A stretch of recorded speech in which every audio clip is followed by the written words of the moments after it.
By the way, I want to hear from you. If you're a fan of this show, if you're listening to it for the first time, let me know how you found the show. Let me know what you think of the show. I am 100% on board for any constructive criticism you may offer. If you would like to be a guest, if you know somebody who would like to be a guest, please reach out. You can go old school. You can email me, detoxpod@gmail.com. You can slide into my DMs on Instagram. Hit me up in the comment section if you are listening to this in a place where there are comments. But I love feedback and I would love to know what you think of this podcast and whether you would like to be on. Rodney McCoy and I talked earlier this year and had a fantastic conversation, but we had to cut it short because y'all don't want to listen to a 3 hour podcast. And we knew we had to table at least a portion of that conversation for another time. Barely a few weeks after the first time we spoke, me and Rodney talked again. And that conversation was super full, and I'm happy to present it to you. And I also already feel like we're probably due for a third conversation. Anyway, Rodney McCoy is an activist, he is a podcast host, he is a native Brooklynite, he is a man of the world, and we have a conversation that covers so many different things. Most important to me are really the parts where we talk about our shared upbringing, which we didn't grow up together, but we grew up in a very similar part of Brooklyn, about 10 years apart, so roughly the same geographical, not geographical, same era, I guess. Um, and just the concept of gentrification and how New York has changed, and old opinions about living in New York City, what New York City is like in the 21st century versus what it was like in the 80s and 90s. It's a really good conversation just about the natural change that happens in people and in environments. We also have a lot of conversation about the intersection between race and masculinity. Um, Black masculinity and how that needs to be opened up, and how oftentimes in the community the call is coming from inside the house. Um, how there needs to be room for more variations and examples of performing black masculinity. And we go into everything from the birder in Central Park to cruising for sex to what being a daddy or a dom means. It's just a wide ranging conversation. And Rodney has so many interesting and intelligent points of view. So I am super, super happy to bring you this episode. Everybody, this is Daddy Rod coming back for part two on the Detoxicity podcast. So when I spoke to Damon the last time, I was like, the time between the first episode he appeared on and the second episode he appeared on was the fastest between guests in this show's history. I think you just broke the record. So wait a minute, say that again. When Damon did Detox for the second time, Yes. it was maybe like 6 months after the first time he did it. Oh, so I'm breaking the record now. Yeah, it's not even been 6 weeks since the last time I spoke to you. So you are the record holder, Rodney. I thank you. I thank you. I'd like to thank my manager. I'd like to thank my partner. I'd like to thank God. I'd like to thank the little people. You like me. You really like me. You really like me. Now, if only I had some gum that I could pop out of my mouth and throw at Damon, you know. Oh, Lord, too much. Well, welcome back, sir. It's great to have you back. Great to be talking to you again. Thank you. Same. I really enjoyed our last conversation. Yes, And all of that. yes, and I don't really have an agenda for this conversation other than I know that there was some stuff that we left out of that first conversation. And I'm perfectly happy letting you sort of lead the way here. So what regard okay, we'll do it like this. Yeah. What from our first conversation is sort of still sticking with you a few weeks after we spoke? Partly because I just came back from New York City and celebrating Damon's birthday. So we were talking so much about growing up in New York and how that shaped who we were. I also don't think we did a deep enough dive. I don't know so much a deep enough dive, but just talking about, and though I'm not giving leather daddy right now. I was kind of keeping it casual. But we like to say, leather is in your heart. It's not what you wear. So, but henceforth, I mean, any dive you want to take into identifying as a leather man, identifying as a daddy, and what that has to do with masculinity. One of the other things also, speaking about birthdays and whatnot, I don't know if we touched on what does masculinity mean to me as I'm older. Mm. Or another thread. See, this is what I wanted to do. I wanted to throw some breadcrumbs out to you and have you pick where you want it to go. And the third thing I was thinking is I don't know how many people come onto your show talking about being HIV positive. You And what are the second, essentially. okay. And for me, I think, excuse me, being HIV positive has kind of, I think, I don't want to say to some degree, to a small degree, but it has, I think, shaped how I feel about my sexuality. There were some things that personally I had to really sift and weave through before I became comfortable, even publicly. Well, first of all, embracing it for myself and saying, I, HIV lives with me. I never say, I live with HIV. HIV. HIV lives Right. with me because literally I was here first. Right. You were. Mm-hmm. You were. So we can cover all of that, and Okay. let's sort of rewind back to talk about, one part of our conversation that really stuck with me is the remembrances of growing up in the environment in which we both grew up Mhm. in relatively the same time period, Right. a couple of years here and there. And it's interesting because I don't think the conversation's as prevalent now as it was maybe 10 years ago when Brooklyn was really starting to change. Mhm. But there's an element. And just for context, when you say change, there's something that comes in my head when you say change. Maybe it's time, especially since I just finished watching Sinners. Maybe we need to say what change we're talking about. So, I mean, there's a couple of layers to it, right? Mm-hmm. So, around the time Rudolph Giuliani took office in 1994, New York started to gentrify, Disneyfy. First, it started in Times Square, started in the middle of Manhattan. Yeah. And, when you and I were growing up, the Midtown Times Square area was disreputable. There were porno theaters everywhere. People would go to a Broadway show, walk 2 blocks, and there were hookers walking up and down 8th Avenue and further west. Giuliani put laws in place to sort of change that. And then I would say by the time he left office and Bloomberg took over in the early 2000s, Times Square had pretty much been transformed. And then in the next 10 years or so, like that change kept moving south. And then Lower Manhattan and the Village in the Lower East Side, Bowery area, all of that changed. And then Brooklyn started to change, where now, you know, I, Mhm. I live about a 20-minute walk from the house that I grew up in. And when I go back to that house, or when I go back to that neighborhood, because we don't own that house anymore, the buildings look the same.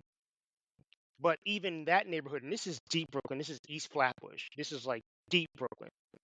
The story that I've told recently is my aunt still lives in East Flatbush, my youngest aunt, last remaining relative in Brooklyn. And I spend Thanksgiving with her, or Christmas rather, with her and her family every year. So, and some years I'll take the bus. Some years, if it's nice outside, I'll walk because it's a good 25, 30-minute walk. I like getting my steps in. I like getting my cardio, whatever. So, Christmas before last, Christmas 2023, I'm walking, and the way that this is a really inside baseball Brooklyn thing. In Flatbush, it's like once you pass Nostrand, the white people go away. It gets very black, and it's not even American black, it's Caribbean black. But once you pass like Nostrand Avenue, there are no people that are lighter than cardboard. And Yeah, even that, it's like that's starting to change. hmm Someone told me that Crown Heights, I mean, we're talking Nostrand, Utica Avenue. I hmm mean, the heartbeat of the Caribbean Day Parade. hmm When someone told me recently white folks started moving in there, I was like, is nothing. bleeping sacred. And I'm saying They've been in there, but but that is one area because of the strong African American and Caribbean presence that I never thought would shift, they've would been change. there. White folks are living in like East New York now. It's As, like New as my York City. grandmother would say, we are living in the end of time. But to finish my story, I'm walking. I'm on East 35th, East 36th, heading towards my aunt's house, and this white family just pulls out of his house and they're like, "Oh, hey, Merry Christmas!" And I was like, "Wait a minute." And it wasn't like, you know how white people in New York when we were growing up, well, those white folks had flavor. Like those were not middle American white folks. They were cut from a different cloth than Very like, different. right. These people were like Wisconsin white people. So, one of the things I want to say, and I want to make it clear to your viewers, the issue as a black man that I'm having with gentrification, it's not two things. It's not just a matter of, oh, white folks are moving in.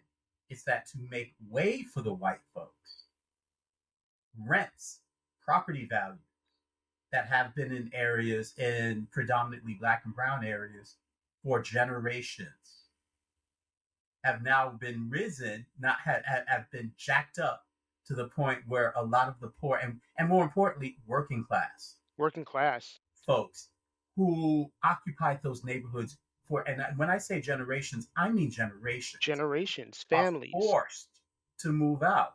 Yeah, So that not only white folks are moving in, but as someone even put it to me, half the times, upper middle class to upper class black folks who could coexist in those neighborhoods often either get priced out or don't are not offered the same opportunities to live in the same neighborhoods right. we had for generations. Add to that to make it more palatable for white folks, services and stores That we never had access to unless access we to went at into all. Manhattan are all of a sudden coming deep.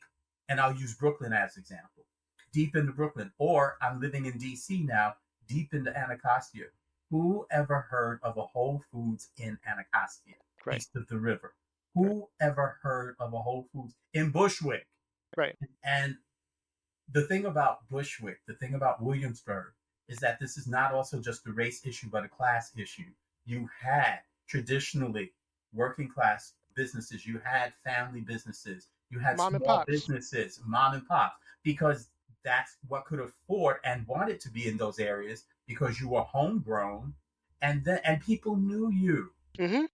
To walk around parts of Bushwick and Williamsburg and to see the shishi fufu boutique type stores, which sometimes is kind of cool, but other Right, times it's like this is not the Brooklyn I knew, and right, I'm and native. right. So I'll I tell you. so I think, and so I want your viewers to understand that when we're having this conversation, what's coded in it are ways of life, communities of people, generations of families who are really being displaced, black and brown ones particularly, and Hmm. some of the darker white, going back into the white folks with flavor. Yeah, White folks who traditionally were not accepted as white folks. You're talking about Italians. the Italians, Mediterraneans, Eastern Europeans. Hmm. That many of I remember growing up with. Now all of a sudden you got Andy Griffith leaving the Beaver, Hmm. living in Crown Heights. Yeah, and And as you can tell by my face, yes, that was even for white folks, that was just like not happening. right. So On one hand, it's like, okay, I'm glad New York is safer. You is know, it? it is. It definitely is. I can say unequivocally, compared to 1994 when I was going to Brooklyn Tech and you had to worry about getting jumped while you were walking to the train station. You know, I mean, I mean, I was aware of it, right. but I never worried about it. And I think, as per the brand of your show, this is a conversation I still have with my mother. I would say from I came of age, well, rather, I returned back to New York from college in 1990, and I stayed in New York until 2003. Hmm. I never understood why my mother would say, be careful, be careful, be careful, when I was doing my thing in New York. Even now, when I go back, she says, "Be careful, be careful." And I'm like, "Woman, are you crazy? This is my home." But then something years ago, just one time, I literally was looking at my mother, and what I realized is she is a woman. Mm-hmm. She is older than me. Mm-hmm. I have a privilege being a man, being a younger man, and at the time, and I'm back in the gym now, but then I was like going pretty regularly. So I looked a certain way, I walked a certain way. I also had a certain energy about me. I was not pressed walking late at night in New York in a way that she was, and recognizing there's a gender difference, a generation difference, that, and I have to realize that I have to be a bit patient with her because the way she sees New York even now is It's very different different. from the way I see New York. Definitely different. Similarly, if I think about my grandmother, my grandmother's friends, I mean, they all got mugged or whatever it was, carried mace in their purses, the whole 9 yards. Right.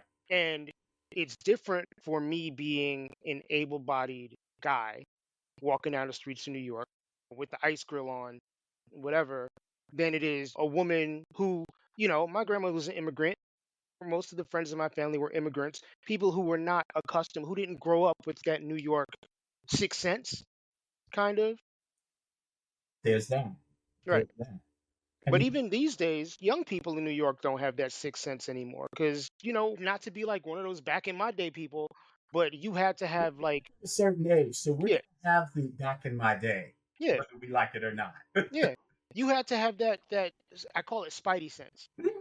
Like you assess your surroundings and get a vibe of what felt safe and what didn't feel safe.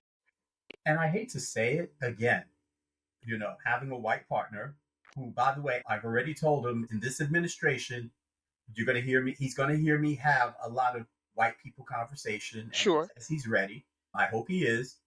But it's funny nowadays, being in DC, being in New York, when I visit New York again, my spidey sense tingles less so about being in a neighborhood where people don't know me, and I might risk being jumped if I act a certain way. If I go into a neighborhood and I mind my business, or I'm clear I'm not causing trouble, that's one thing.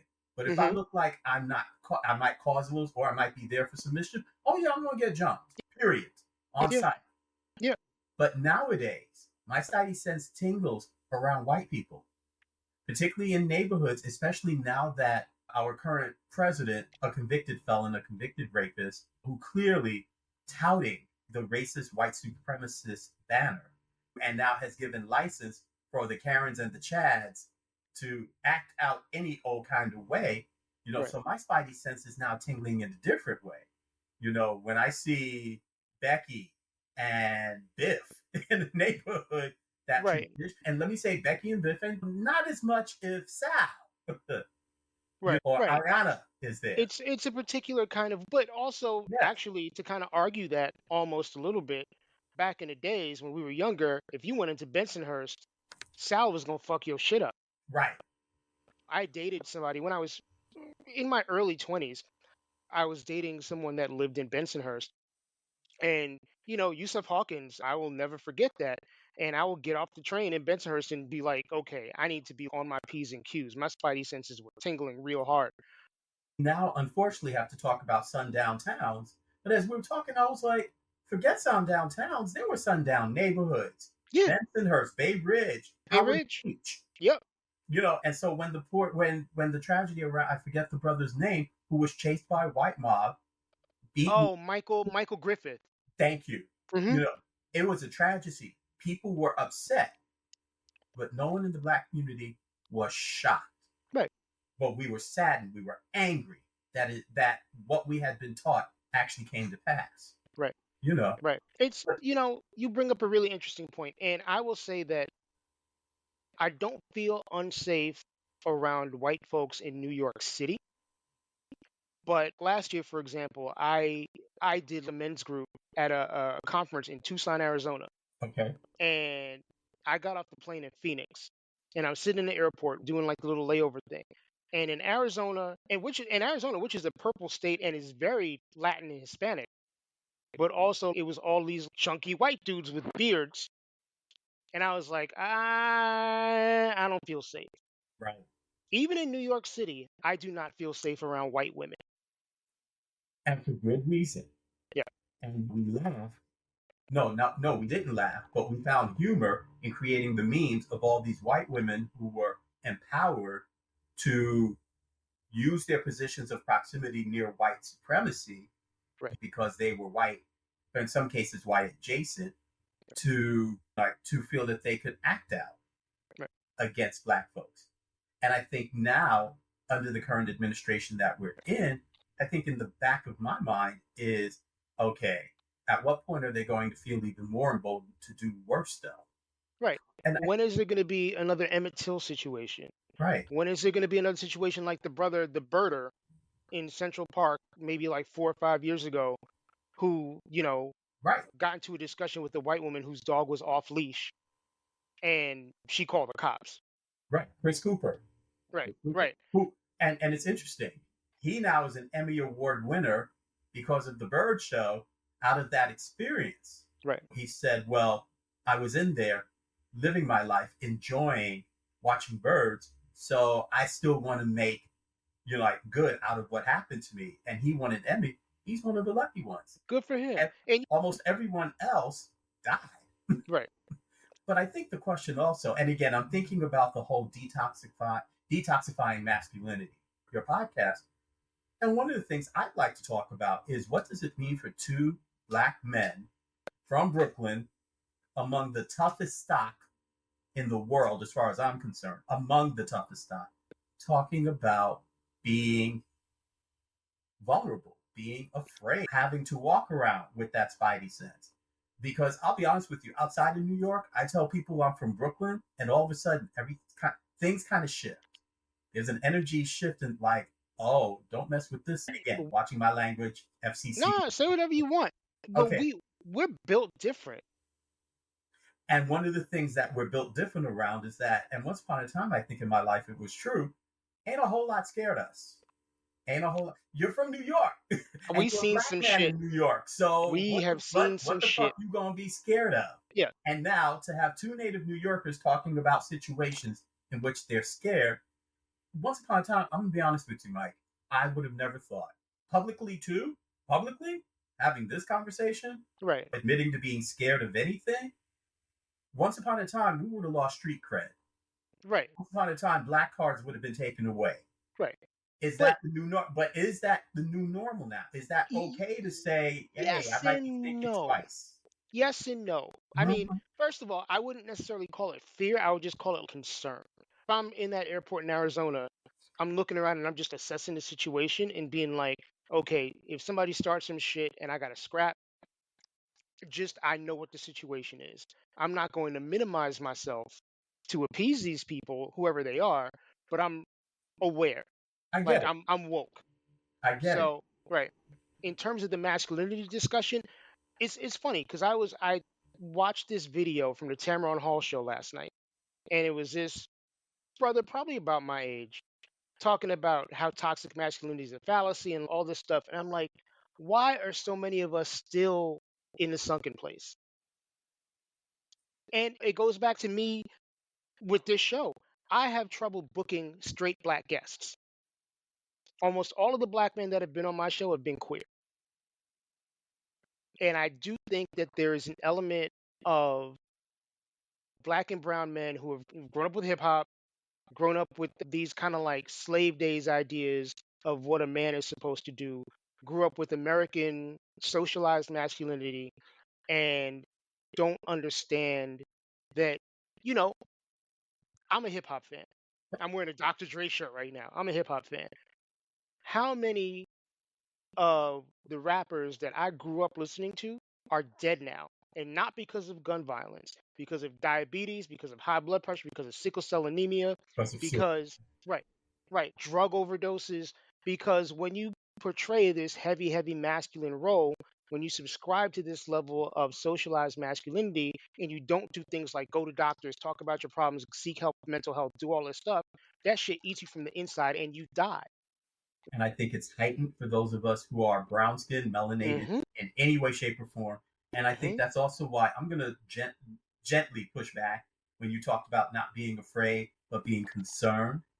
Because again, I think as men, particularly as older men in our generation, you were concerned, you were aware, you might have even been worried. But all of those come out of or are synonyms For with fear. something that makes us afraid. And I Right. think even in this conversation, we're afraid. We're afraid. Right. And I know that if I actually say, even in my own relationships, not just the present one, but past ones as well, that for me, regardless of the race of my partner, it took so much in terms of being able to know that I could trust you. And it was never automatic. Right. It took a while before I finally felt comfortable being able, if something scared me, Right. if You know. something broke me down. Right. And again, I think it's American. And I think specific to Black men, you know, because our ancestors, and right now I'm going to focus on our male ancestors, had so much. No, I'm going to also say our female ancestors Yeah. went through so much. So much. And I think as men, even watching our female ancestors, our family members go through so much, being told to and wanting to protect, wanting to make things better, that part of that meant we needed to, how should I say, we needed to show that we were strong. And we have always internalized any kind of weakness, any kind of doubt, any kind of tears as weakness. Right. When it was always thought that we could not show weakness. We didn't have the time, literally in some cases, to show weakness. We could not afford to show weakness. You know, we couldn't be perceived because Right. if we were perceived, somebody was going to step to us. And in the back of my mind is, like Kendrick said, do I have to pop out and show niggas? I'm very well educated, quiet, carry myself a certain way, just trying to be at peace. First of all, I don't want to have to take off my shoe to whack you across the face. And while you're stunned, I don't really want to knee you in the crotch, but I will to disable you. And the moment you hit the floor, I'm a wail on your ass. Right. Until I know for sure you're not getting up. Right. And I think And that's what a and lot of people don't understand is that, I deal with this a lot in the corporate world where I'm like, Mhm. okay, I'm articulate and I'm well spoken and I'm intelligent and all of that, but Hood Nigga Mike still lives inside me. If you want me to access that 17-year-old who is fucking ignorant, I can do that. I don't want to do that, but I can access that. My former bishop would always say when he would see glimpses, because I think the first time he was surprised when he saw that side of me. He was from Los Angeles. Yeah. So he would call it Brooklyn, or he would say that other person. Do we really want to deal with that other person? I'd be like, I'd rather not. Nope. And because here's the other thing, that other person, while part of me, it's what people almost expect to see. Right. I even had a young blood once, like when I was working a summer youth program. He was shocked when he learned I was from Brooklyn. He was like, nigga, you ain't from Brooklyn. And I knew exactly what he meant. Yep. And again, I knew exactly what it meant. And there was a part of me that wanted to return fire with fire, saying, nigga, you keep on trying to be Brooklyn I'm going or to show you Anacostia or Brooklyn. Southeast Right. and see where that gets you. Because I'm I going to didn't tell him fucking I used to show work you in the Brooklyn. jails too. Mm. So that was Mm. one. But at the same time, I also didn't pop off on him because I was also like, look, I get it. This is how we're taught, especially in urban environments. We Mm-hmm. are supposed to be. And to the degrees that I show that, everyone's like, okay, he Black. To the degree. But this is the thing also. And I think as Black men, we don't look often at what it means to be Black. The whole idea of if you're educated, if you are not of or from the streets, then somehow you're less than Black. It made growing up for me horrible Right. because my dad was a street kid to his dying day. He was a street kid. So there was a lot of things around masculinity, how men acted, that he subscribed to wholeheartedly. Part of it was cultural, part of it was what he knew, part of it was also survival. Then you had this kid, your first of 5 kids, who was more quiet, studious, bookish, gentle, and everything that was associated with, including being a fag, which was the worst thing a street kid could have in themselves and in their kids, particularly their sons. Right. So you can imagine growing up was hell. Right. I mean, Yeah. I was also a bookish kid, nerdy, awkward, and I do think, one thing that I'm grateful for in 2025 is that there's a much more nuanced discussion of what blackness is, because there are people in the world that model different types of blackness. But I came up in an era when, if you sounded like me, if you spoke like me, you were considered not authentically black. If you listened to certain types of music, you're considered not authentically black. Right. If the people that you hung out with were not exclusively black, you were considered not authentically black. And to this day, no one's gonna call me an Oreo to my face because it's gonna be a problem. But I've had members of my family still kind of make little cracks or whatever, like, oh, he wants to be white, like blah blah blah. And I'm like, my name is not Michael Jackson. I'm not bleaching my skin. Right. When I look in the mirror, I know exactly what I am. And one thing I said, and you can agree or disagree with this, if you are a black man, you don't ever feel more black or more exposed as a black person than when you're in a room full of fucking white people. And as you were talking, when I look at who Chris Cooper is, first of all, with his fine ass. Let's start there with his motherfucking fine ass. I got something for you, but finish your thought. Okay. Bird watcher in the classical sense, in the traditional sense, bird watcher. Also, and correct me if I'm wrong, openly gay as well. Is you? I think he is. Okay. But whether he is or not, here is a black man in a park watching birds, one of the widest activities. Even for me, I'm just like, I don't get it. But at the Right. same time, he got his black card. I hate to say it, when that Karen called the police on him. Yep. And I hate to say it, but I think for many of us, that's when he got his black points. Never mind that he was already black, but because of what he went through publicly, and I think in the eyes of people, he became one of the list, right up, Right. like there with Breonna Taylor, I'm Michael starting getting, Brown, and I'm Eric getting Garner. emotional, right? Yeah, all those, George Floyd, yeah, George Floyd, everything. And it's like, blackness is not a monolith. You can right? be black and you can be a million and one different things. You can be black and be Will Smith. You can be black and be DMX. You can be black and be John Lewis, the late great John John Lewis. Lewis. You can be black and be Michelle Obama. You can be black and be Steve Urkel. You can be black and be the scientist. Shit. I He's know. on TV all the time. Neil deGrasse Tyson. Neil deGrasse Tyson. Thank you. You can be black, unfortunately, and be Clarence Thomas. You know.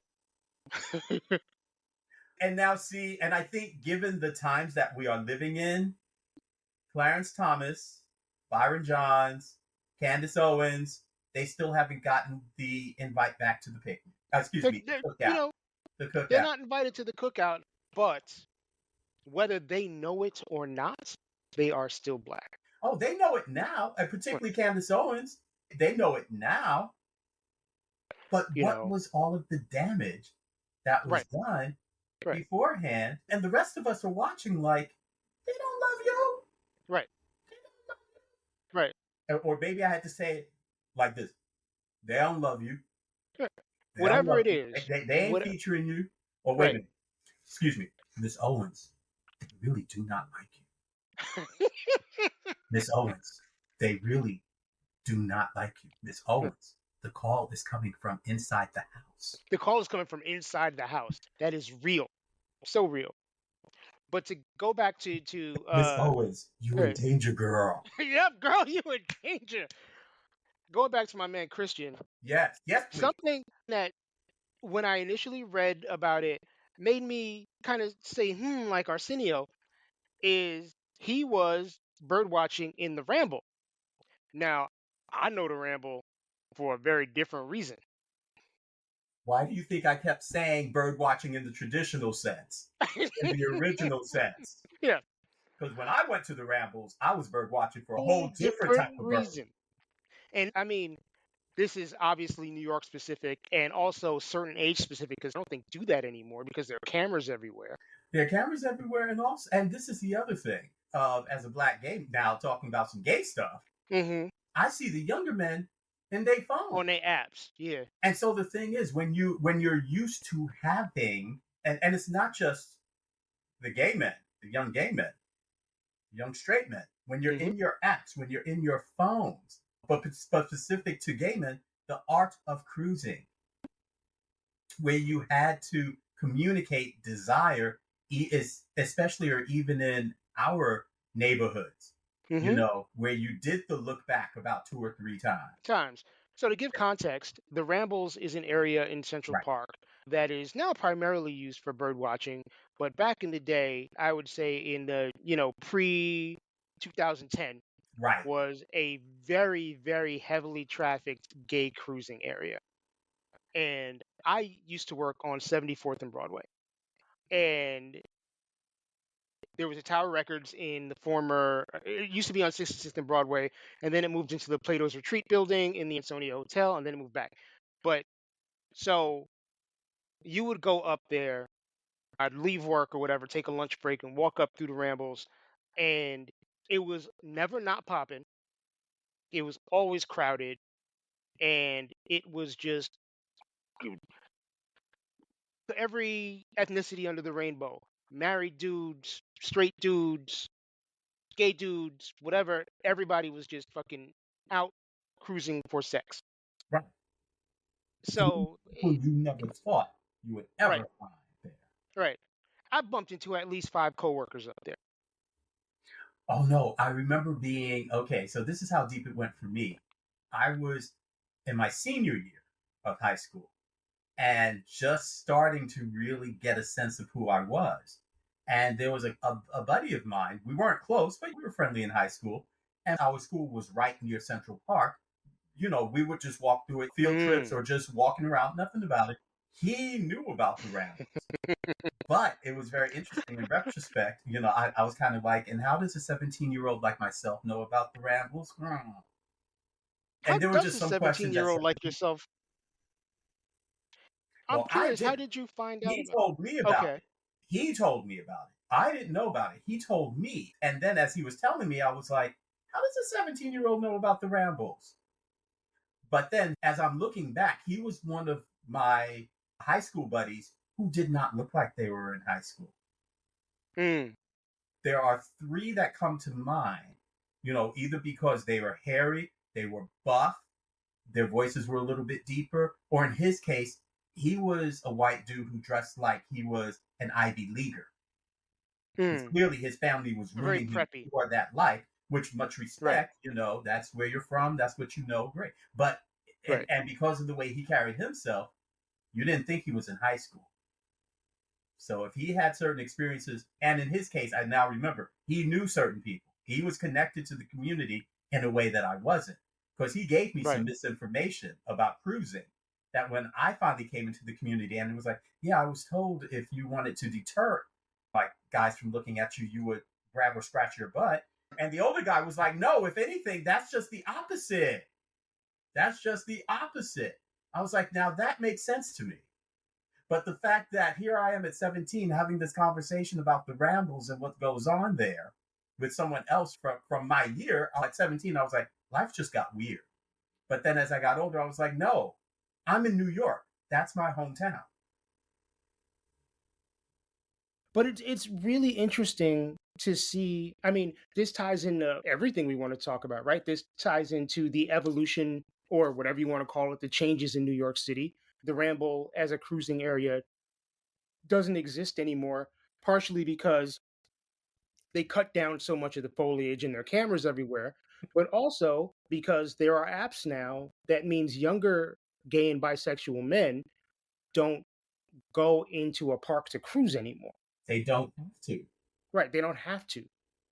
But then it also speaks into, you know, what we talked about in the last episode about ways that consent is expressed, about this sort of subterfuge or the way that gay men, queer men, men who have whatever you want to call it, expressed interest in one another back in the days before technology. Right. And I think it also speaks to an era in New York City where, you know, when I started sleeping with men, it was the mid 90s and New York City. And I think most of the country, I can't speak for the rest of the country because I didn't live in it, but most of New York City, particularly queer men in New York City, were in kind of HIV and AIDS panic to an extent. And I would also say among men of color, that panic has never gone away Right. because there are some things that I've experienced recently around disclosure that, and it's not always easy to talk about because in my mind, I'm doing the right thing by letting folks know ahead of time that, hey, I'm HIV positive Hmm. because HIV came to live with me because of someone who was not honest about his status.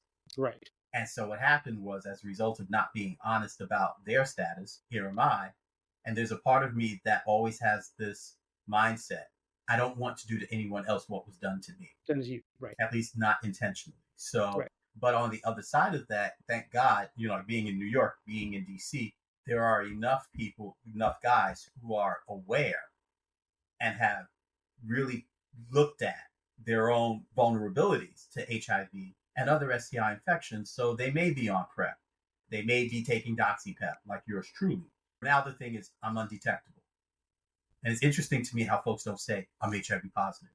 It already goes to, I'm undetectable. And I think I understand how that might be more palatable than saying, It's the no, same thing, yes and no. or saying it without actually saying it.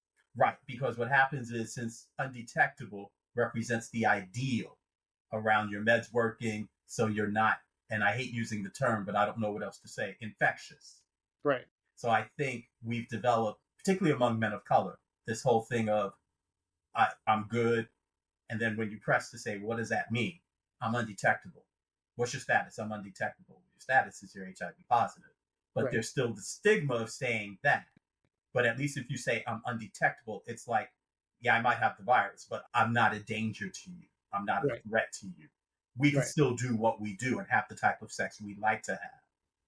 So that to me is very interesting that the stigma is that level of strong. So for some people who like to have sex but are not even thinking about PrEP, not even thinking about HIV, and I've had people say, and these were guys that either at parties that I've been at, sex parties, and I'll put my stuff out there, that I may have had like sex without condoms. It wasn't Yeah. unprotected because, again, I'm undetectable. I stay on my meds. So definitely from my end, and I'm on DoxyPep too. So Right. I'm protected. Or like we like to say, I'm good. Right. No, really, I'm good. But then if we take it outside of the party, and then I feel like, okay, let's talk. Even though we've done certain things, let's talk about some things. Most of the times, I get either, well, I'm on PrEP, so I'm at this party, so I know what the deal is. But I Right. run into people who raw dog, and then when you tell them, will freak out. I'm like, Which but wait a minute, don't you know about is PrEP? one of those No. things. Yeah, it's one of those things that freaks me out. I remember another story time with Mike. You've been to the dugout before, right? I would have to Years, imagine. but yes, I've been to Yeah. I mean, years, but so yes. this was maybe 2000. Actually, it wasn't even a dugout. It was Champs. There was this bar Remember Champs? Yeah, called Champs. Yeah. And no, this was a dugout because it was outside. This was the dugout, maybe 2000, 2001, maybe. it was the dugout And then. and And it's, was it on Christopher Street? yes, and it's Pride afternoon. So the dugout is like shoulder to shoulder, neck to neck, face to face, like crowd packed. And I'm there talking to the fellow that I was kind of seeing at the time. We're talking, and all of a sudden, I look to my right, and the dude next to me, pants around his ankles, getting fucked, broad ass daylight in a bar. And this is pre prep, pre any of that stuff. And I'm assuming you don't know this dude. We're in broad daylight, and you're getting railed in the ass right now by this dude. Like, do you? But I'm like, do you know what you're exposing yourself to, or do you care? Well, here's the Um, other thing. Before we say I don't care, assuming or guessing that they may have had that conversation first. If he's already HIV positive, and mind you, if you're talking the early 2000s, we had, oh, wait a minute, come to think, we didn't have the words. I think we may have had undetectable at that. Oh, no, early 2000s, no. Did you No, there say was early no 2000s or undetectable. Yeah, 2010s? it was like 2000, like literally the year two. It was Y2K. Oh, then no, we didn't have that language. We didn't. Yeah, I mean, we knew that the meds helped in terms of, put it this way, I think we had the meds and we knew the meds worked. right, I'm wondering if it was around 2000, it was pre-prep, but for someone who was HIV positive, I think that was where undetectable was starting to enter the language. Not U starting equals to. U. We didn't Right, have U equals U yet, but I right, think undetectable was starting to enter the mindset. So if they had that conversation, and if one or both felt, hey, I'm undetectable, we can go for it. right, And I could see why that was happening. right. I'm like, yay. But I just if feel it like that did not conversation happen, did not take place. if it did not take place, that's where I think it's problematic. Right, Because then what I've discovered the hard way is the idea of disclosure and having the conversation didn't happen. People want to experience pleasure. That's not what the issue is. That's not even a problem. The problem is that if disclosure and pleasure isn't a both and, but an either or. right. And unfortunately, I think a lot of the ways, and I mean, as gay men, we're talking about it, but I think even in the It's straight yeah, community, and in fact, I've had women tell me if they bring up the question, then it becomes, why are you bringing up the question? Is something wrong with you? right. I mean, the Yeah. reality is that in my sexually active life, I have known as many straight people who are HIV positive as I've known gay people who are HIV And we don't positive. talk about that. Yeah. Right. We don't talk about that. So I guess my main question for you is how do you navigate life as a sexual being who happens to have HIV living with them? Right. Well, first of all, I'm committed to having sex. As it's a right we all have. And I'm committed to it. And I do use the word commitment because, as someone once said, discovering you have HIV or HIV comes to live with you or that you're HIV positive, there's going to be levels of loss. There's going to be levels of feeling that I have lost something. And even in the work that I have done in HIV prevention and the times I provide HIV testing, when I've told people of their HIV status and the tears start coming and the shock and the sadness and the disbelief, I see it right in their eyes, loss of some type. And I see it because it takes one to know one. Mm, Having said that, and I'm not here to criticize that, that's part of the process because you are going to be creating a new sense of who you are, a new reality, and maybe to some degree a new sense of you when that happens. Having said that, though, one of the things about me is that once I lost my virginity, I realized that I like sex. I love sex. I enjoy sex. I would say even at one point, I was really dangerously on the verge of sexual addiction because there were other things in my say life more. that I was not dealing with. And that's why for me, and this may be another conversation, Black men in therapy, because I got to tell you, that was so helpful for me to start. And at different points in my life, even recently, in the recent years, where having someone to talk to about other things meant that I didn't have to rely on sex to make me feel good, that I could put things in perspective with it. And if I wanted to, I wanted to. And then recognizing, yeah, I like sex. I can put this in a healthy context. I can enjoy it in a healthy context. And especially as a man in my late 50s, to recognize that the desire for sex has not gone away. Maybe now I have to pop part of a pill because I mostly top, Right, but still having said that, and recognizing that I don't have to give that up right. So because I of got my HIV status. As a matter of fact, U equals U, which is now part of some of our prevention speak, is an important tool because it really emphasizes that if my medications work and my viral load is below a certain level, then I'm not a threat to anyone else. right. And so that allows me to have the type of sex that I love having, preferably without condoms. And I should also add being on treatment for HIV as well as taking doxypep. which is doxycycline, 200 milligrams within 72 hours of having sex, where there's a chance I may be exposed to the bacterial STIs, syphilis, gonorrhea, and chlamydia. Sure. Yeah. I mean, so I got two questions for you Yeah, that come to mind as a result of what you just said. One is, how does somebody differentiate between loving sex and being addicted to sex? Is it like when you stop in the middle of your workday to go to the bathroom and jerk off? What's the dividing line? I think for me, well, and I want to use, it's funny because my partner and I are catching up on on episodes of Claws, the Niecy Nash series, where she is, and I'm going to call her for what her character was, a queen pin who starts out managing a nail salon and who gets into all types of stuff.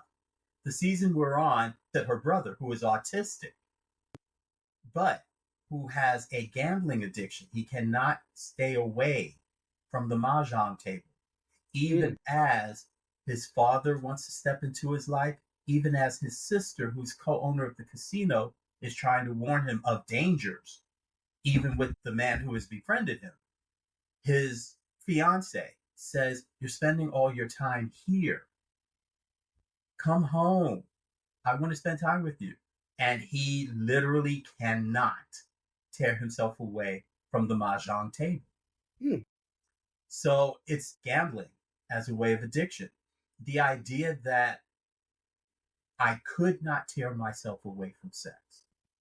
Once upon a time, I measured if I left out of town, if I went on vacation, how I enjoyed myself was measured in if I had sex and how much sex I I relate to that in some ways. had. And Um, and the fact that everything was my worth, my value, my joy, my fulfillment was all measured or mostly measured or tied to sex and how mm, much sex I had. The fact that, looking back, I risked relationships. I risked not so much jobs. Because put it this way, once in a while you take off because, you want to spend time with a significant other or that kind of thing, or even just someone you want to have fun with. And you do that once in a while, that's not once a in a while. problem. But if No, that no. becomes But if a you do it norm, every day or every week, I that, mean, there were certainly times back in the day when I would go on lunch break and go to like the Wall Street sauna. that in of itself is not, put it this way, for any addiction, that in and of itself, there is nothing wrong with that. Right, But the issue becomes when you see it impeding on right. other When aspects you're missing work. of your life, or you're Right, constantly late right. coming Right. back, and even after the boss, your supervisor says, "Look, there's an issue. You're coming back Where late you been? all the Yeah, time. What's going on?" yeah, And you can't stop yeah, because something else here and here is going on. And I yeah. think so for me, to get back to the main question, where I'm at now is I enjoy sex. I love sex. And I think I love enjoying it in a proper context. And for me, a proper context is if I'm ashamed to talk about it, do I need to be doing it? And if That's a I can really step good back and say, question. maybe I don't need to do this, then I know I'm in a healthy space. But Right. if it's like, oh, fuck it, I'll do it anyway, I might be venturing into some dangerous territories. Whether we're talking about addiction, whether we're talking about lack of self esteem, if it's something, anything that I can't talk about, and I'm a fairly public person, I may not be Oprah famous, but in certain Not circles, yet. people, not yet, Not yet. but in certain circles, people know who I am, and Right. I'm known as a fairly open book. If I choose not to talk about something, it's not out of shame. Right. So And I yeah, guess the second part of the question did I concerns, answer the first part? you did. You Okay, did. It concerns age and how things may change over time. And to give you a little bit of context, please. I'm also a very open book. I spent, I would say, from the time I was 19 up until I was 38, 39 years old, I was a hoe. I loved hookups. I had quite a bit of sex. And as I've grown into my 40s, as time has passed, I've realized that my desire for sex at the time Mhm. was really tied to my desire for connection. And I didn't know how to helpfully express the desire for connection or communicate to people. So I expressed it through sex. That was the way that I knew how. Now, as someone in his late 40s who's been to therapy, who has experienced sex positive communities of people who are open and vocal about their needs and wants and desires, I've come to the conclusion that the desire that I have for connection is significantly greater than the desire that I have for sex. Yes. Yeah. Go ahead. You about to say something? I mean, okay, so you see it as one question, I see it as multi-layered. Okay. Because first and foremost, I'm 57, I'll be 58 this year. I'm still a hoe. Yeah. I'm still a hoe. Yeah, man. Oh. And I think on definitely, I would say within my father's side of the family, I get it honestly, and not just among and not just among the men too. I get this honestly. So I've learned to embrace. I'm glad I can embrace it. I'm still very much a hoe. I love sex. All right. And I gotta I love. stop you for just 1 second to tell a little story. You're talking about your family. So most people who listen to this show, who've listened for a while, know this. I met my dad for the first time 3 years ago. Okay. And my dad has 7 kids by 4 different women. Okay. My dad Papa is a was a hoe. Rolling Yeah. Stone. Mm-hmm. So my dad is pre-diabetic. We were having a conversation. He's like, "Man, I don't want to take this metformin, blah blah blah blah blah." And I'm like, "I take metformin. It's fine. It just gives you gas, whatever. You'll be all right." He's like, "I'm worried it won't make my dick hard anymore." I'm like, "Nigga, you 70." Doesn't matter. Doesn't matter. Right? Doesn't matter because and I'm going to tell you why, because the fact that I can still at times wake up in the morning with morning wood at 57, that's a point of pride, that's a point of happiness.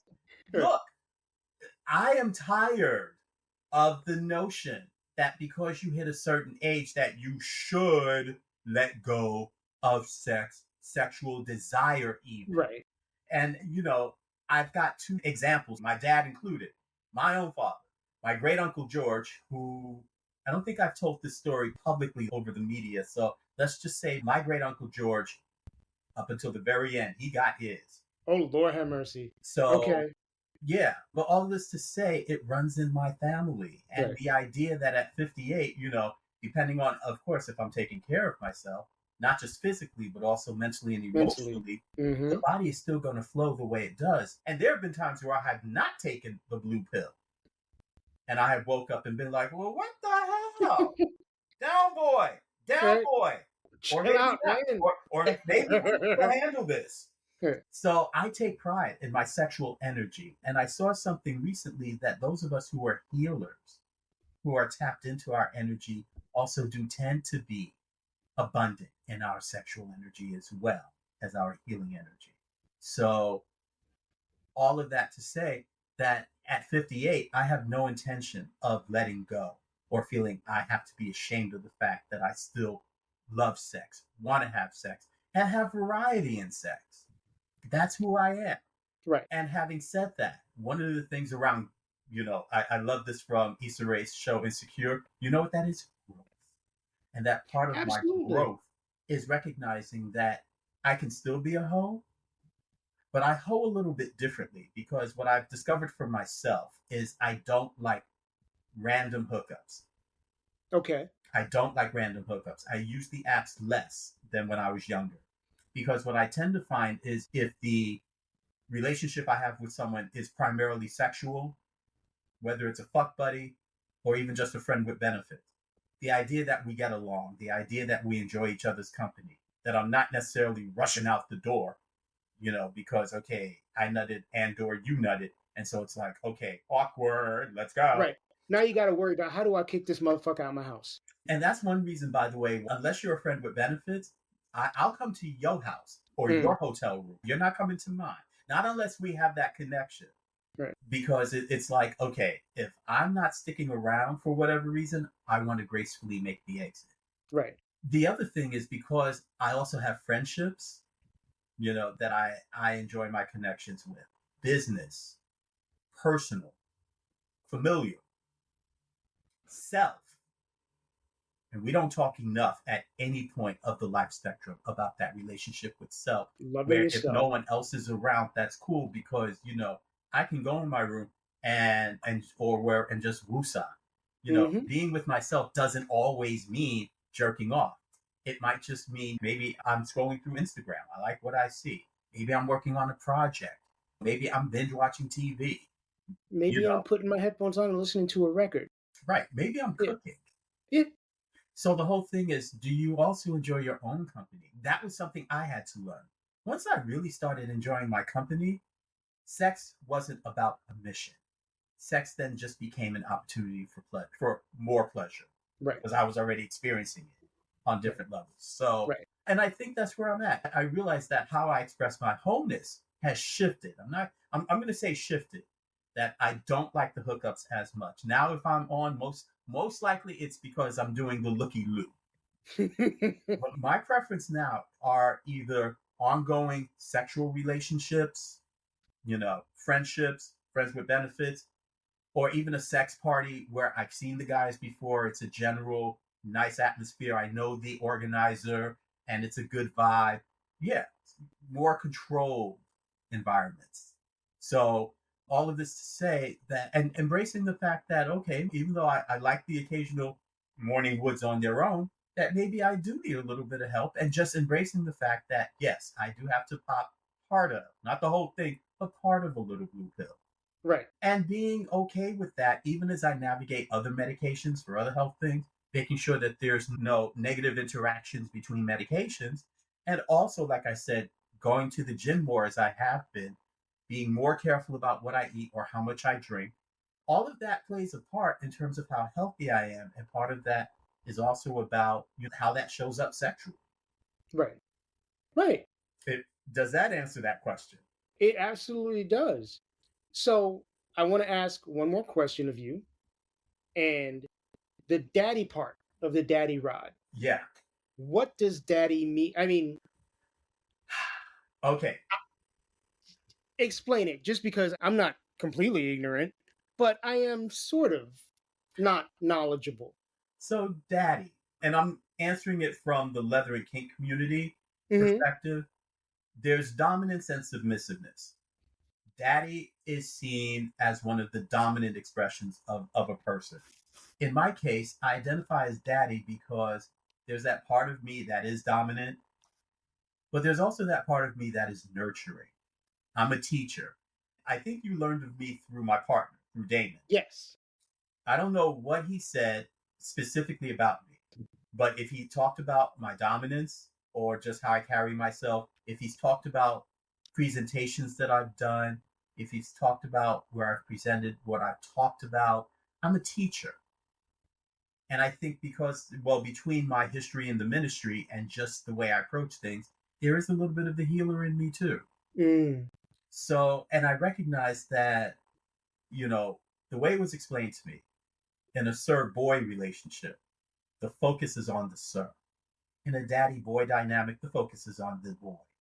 Right. Because the ultimate goal, even as the boy serves you, the daddy is really trying to nurture the boy to be the best person he can be. And it's not just daddy boy, there's daddy girl, there are adults playing with littles. And I'm only giving a few examples, but all the part of the dominance that takes care of definitely the person that is submissive to them.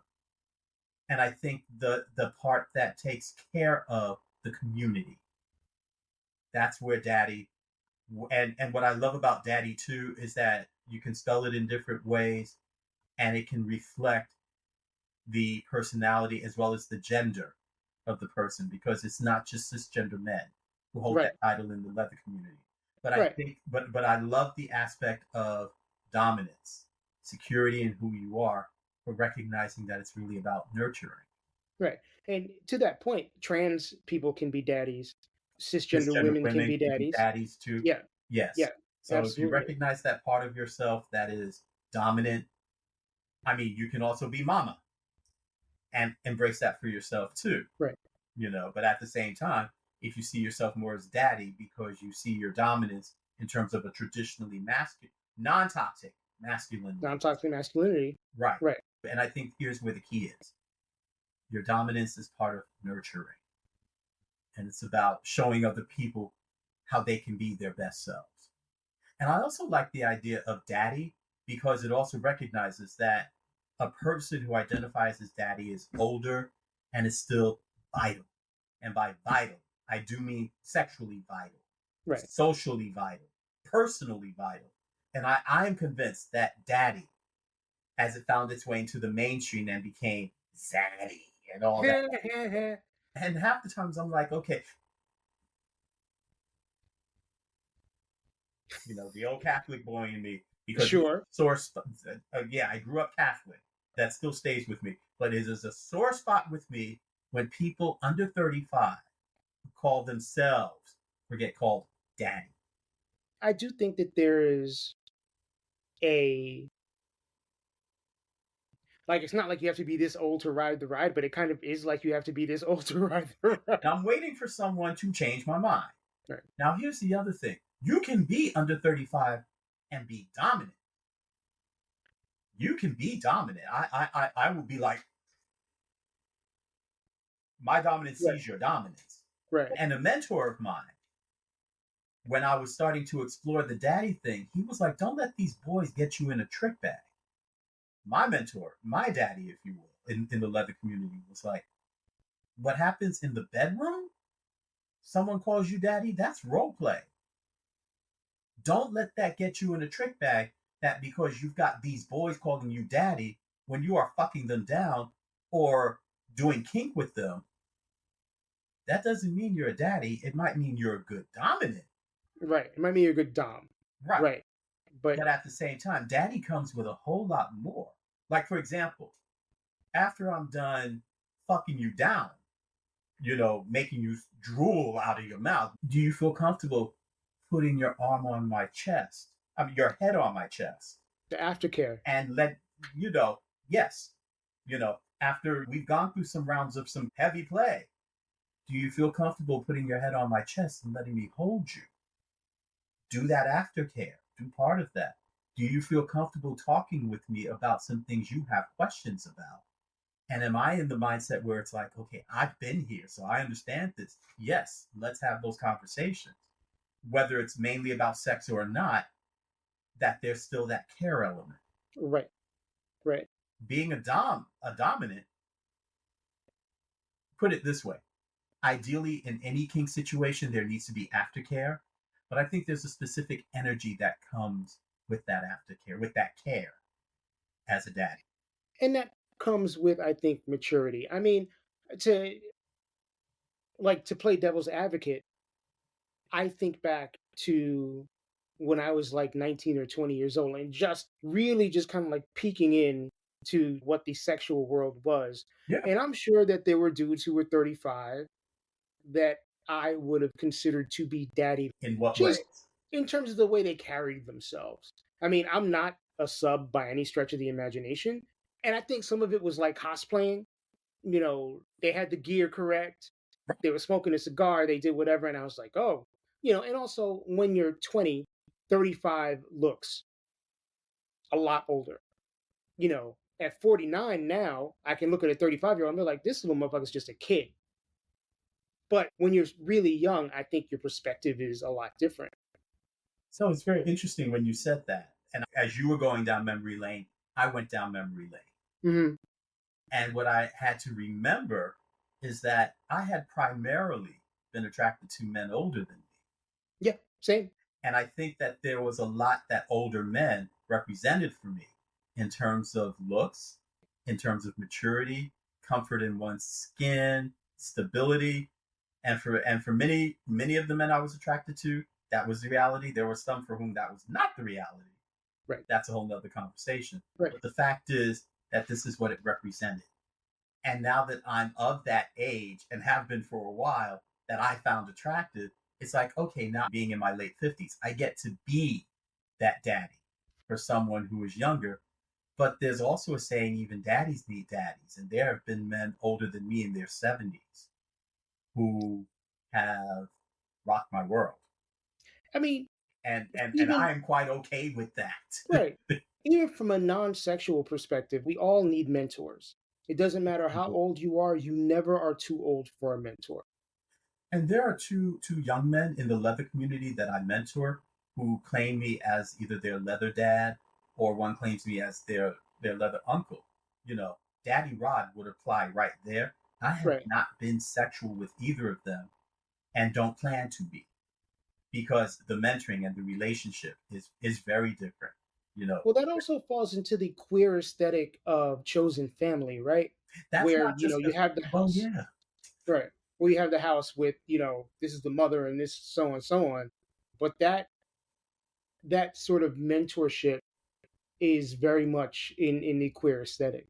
The chosen family is not just a queer aesthetic, though, because if you look at Black folks, the whole thing around the extended family, Right. whether that extended family was kin to you or not, And you have a really good point there. right, came out of, first of all, our enslavement period as Black folks in this country, where by necessity we had to create family units when our blood ones were constantly being disrupted.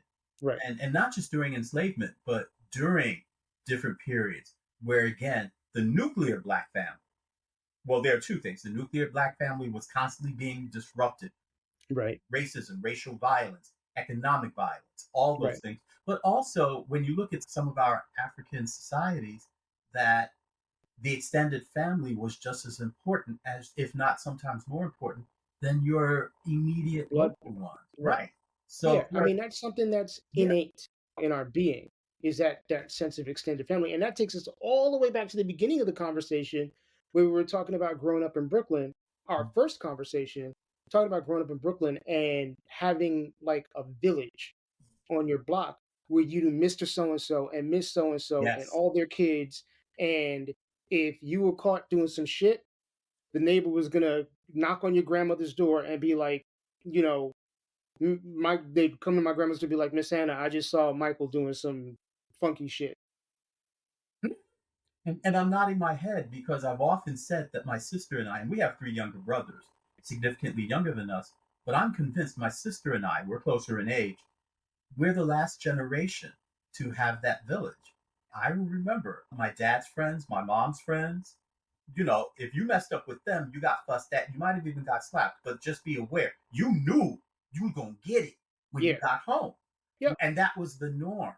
And even outside of the disciplinary aspects of the village, there were neighborhood people You who hungry? there were neighborhood people who were like the grandma or the grandpa Right. of the block.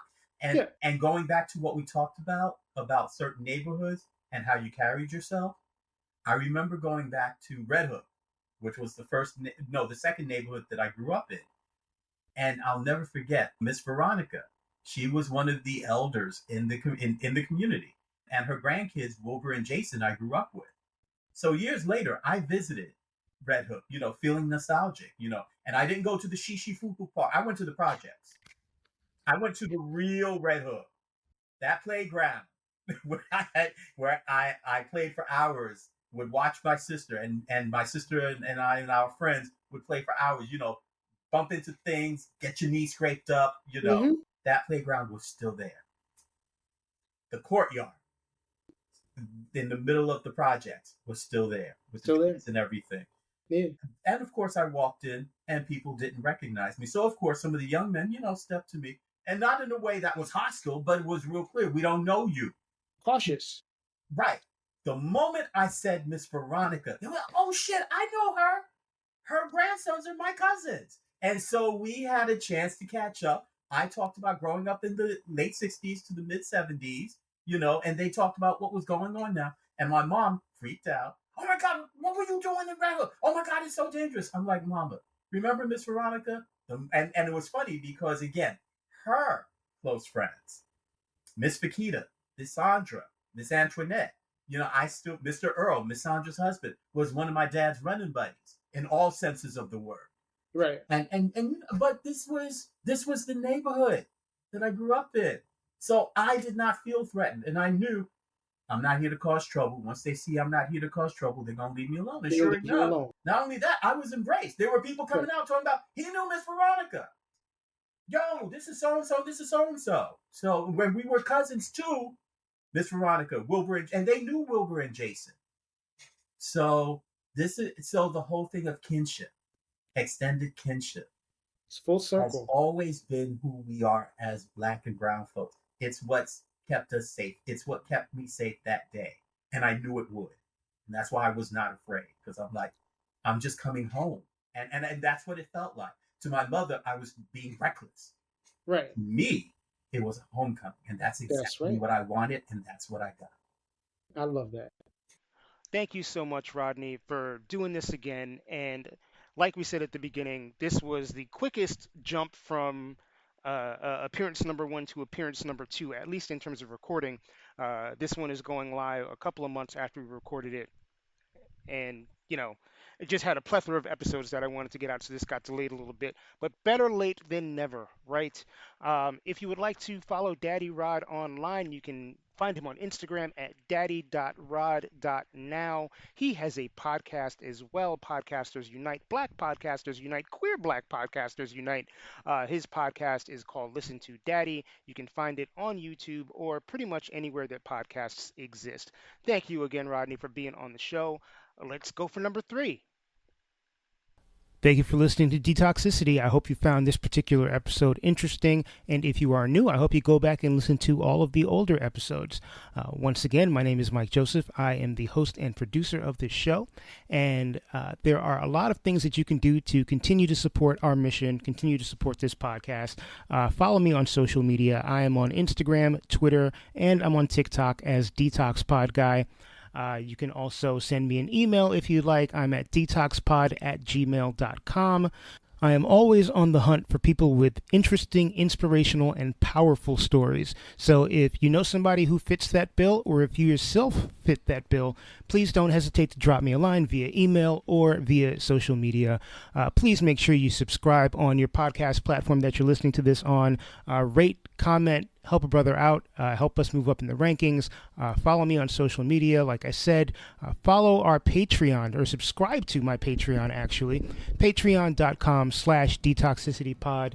You get access to exclusive episodes. You get episodes a little earlier than the general public. You get a cool ass sticker, lots of stuff. Once again, patreon.com/detoxicitypod. Quick shout out to Calvin Williams for providing the music and doing his magic on the logo, which was originally designed by Jacob Block. I thank you all for listening. I wish you all the best. Please take care of each other. Till next time, peace.